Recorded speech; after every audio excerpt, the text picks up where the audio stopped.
Hi, I'm Stacy from the Revelstoke Library, and this is my daughter Clementine. Hey. We did a story time about gardens today, and we wanted to share with you one of the books that we read. This is called The Imaginary Garden. So Clementine's going to sit and listen as I read it too.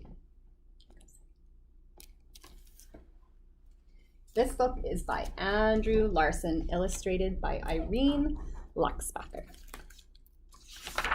The Imaginary Garden. Theo loved Papa's old house. She loved Papa's old garden.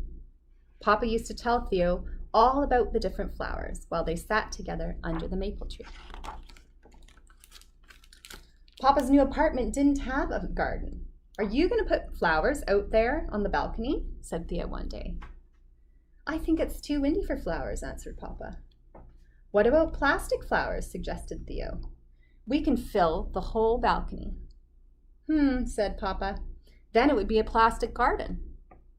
"I know," said Theo. "We could have an imaginary garden." Papa's eyes lit up. Theo and Papa planned their imaginary garden before spring had even come. On the first Saturday of spring, Papa bought a great big blank canvas. He also bought a pair of matching gardening hats for himself and Theo.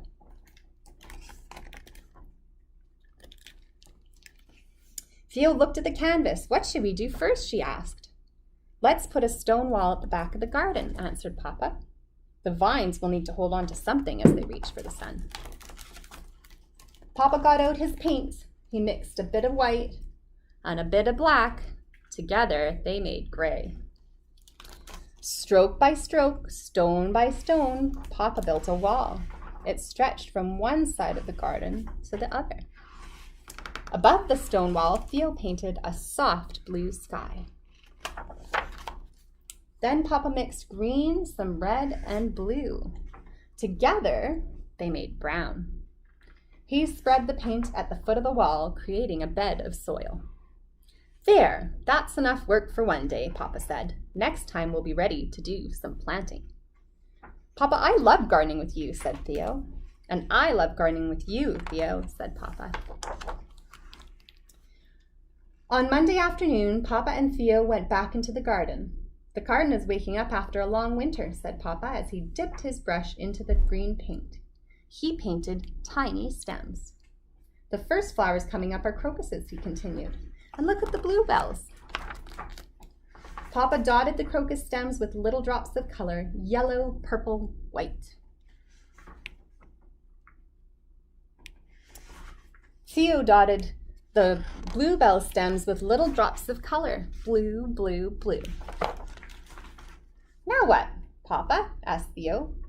Papa put a dab of red just above the stone wall.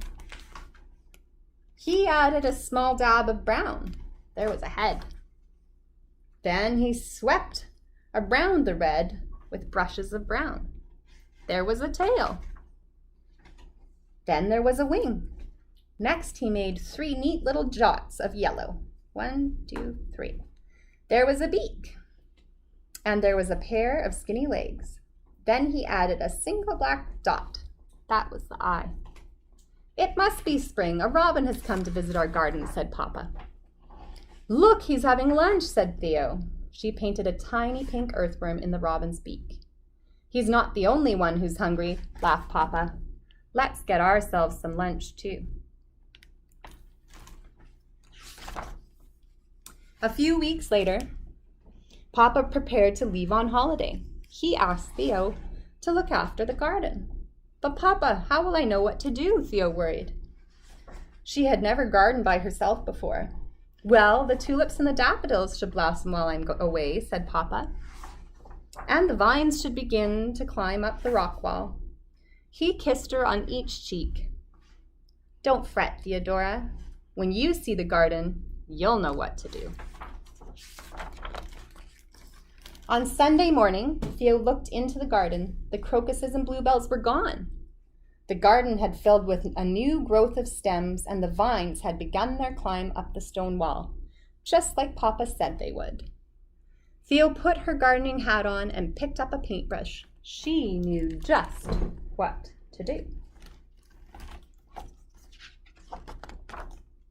She topped the tulip stems with blooms of color, orange, purple, pink. She topped the daffodil stems with blooms of color, yellow, yellow, yellow.